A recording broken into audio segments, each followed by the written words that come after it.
देखिए, ये हैं भारत के गृह मंत्री, ये भारत के गृह मंत्री हैं अमित शाह। अमित शाह जी हैं भारत के गृह मंत्री, और साथ में है धर्मेंद्र प्रधान जो भारत सरकार के मंत्री हैं और भाजपा के यहाँ चुनाव के अधिकारी हैं, प्रभारी हैं। देखिए आप लोग, आचार संहिता की बात होती है, वोटरों को डराने खरीदने पर आचार संहिता लागू है, लेकिन सामने का जो उम्मीदवार है उसको भारत के गृह मंत्री अपने साथ खड़ा किए हुए हैं, पूरे दिन बैठाए हुए हैं ताकि वो नामांकन भी ना कर सके। ये है भाजपा के चाल चरित्र चेहरा। ये देखिए भाजपा का चाल चरित्र चेहरा, और बता रहे हैं ट्विटर पर बैठ के कि जनसुराज के उम्मीदवार भाग रहे हैं। आप बताइए, कोई साधारण व्यवसायी जो राजनीति करता है उसको भारत के गृह मंत्री अगर बुलाकर अपने साथ बैठा ले तो उसके पास क्या विकल्प बचेगा? और कहां है चुनाव आयोग? एक वोटर को आप पैसा देते हुए, डराते हुए अगर दिख जाए तो आप पर इल्जाम लगता है कि आपने आचार संहिता का उल्लंघन किया। और यहां भारत के गृह मंत्री और केंद्र में भाजपा के मुख्य मंत्री धर्मेंद्र प्रधान खुलेआम जदयू जनसुराज के प्रत्याशी को अपने साथ, अपने साथियों के साथ, दल बल के साथ घेरे हुए हैं, और इस पर कोई प्रतिक्रिया नहीं है। चुनाव आयोग को अभी आपको ये जारी करने के बाद आधिकारिक तौर पर हम लोग चुनाव आयोग को हम लोग निवेदन करने जा रहे हैं कि देखिए कि हम जनसुराज के प्रत्याशियों के साथ क्या हो रहा है।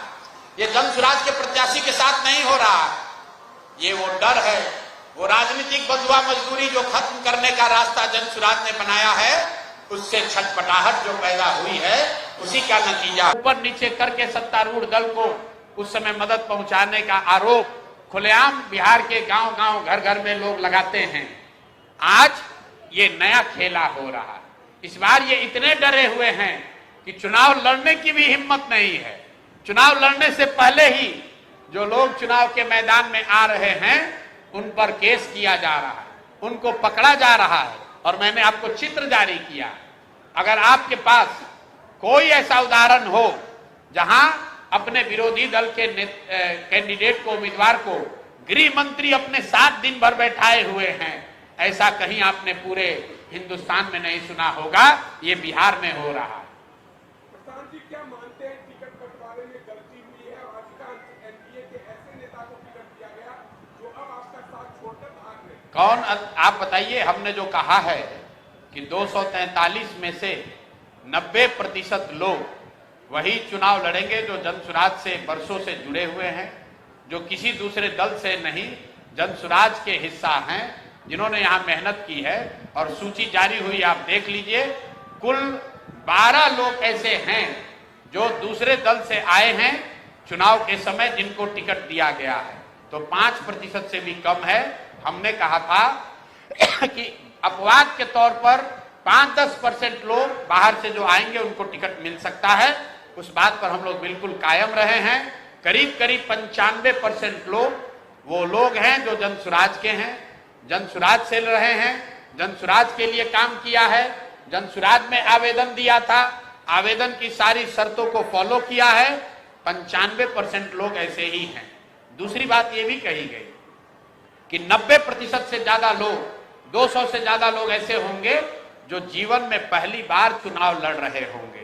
और आप जाकर जनसुराज की सूची देख लीजिए, उसमें 200 से ज्यादा लोग यही हैं जिन्होंने जीवन में पहले कभी चुनाव नहीं लड़ा है।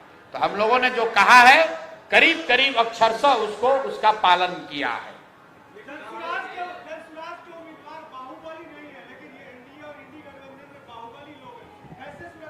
अब देखिए, यही बात है, मैंने क्या कहा कि बाहुबलियों से ये बाहुबली नहीं डरते, ये सभ्य लोगों से डरते हैं। जनसुराज ने जो प्रयास किया वहां पर सभ्य समाज के लोगों को ये प्रेरित किया, उनसे अनुनय विनय किया, उनको हाथ पकड़कर हम लोग राजनीति में लाए। इसलिए लेकर आए कि आप आइए, अगर आप नहीं खड़े होंगे तो समाज सुधरेगा कैसे। लेकिन आप देख रहे हैं कि ये बाहुबलियों से ये लोग नहीं डर के भाग रहे हैं। हुलास पांडे से के डर से डॉक्टर साहब नहीं भागे। धर्मेंद्र प्रधान जो देश के मंत्री हैं, बताइए, इस देश के शिक्षा मंत्री, इस देश का शिक्षा मंत्री अपराधियों के तरह अपने प्रतिद्वंदी को, अपने सामने वाले राजनीतिक दल के उम्मीदवार को उसके घर पर बैठकर मजबूर कर रहा है कि अपना नामांकन वापस ले। और ये कोई कहानी नहीं है, चित्र आप देख लीजिए।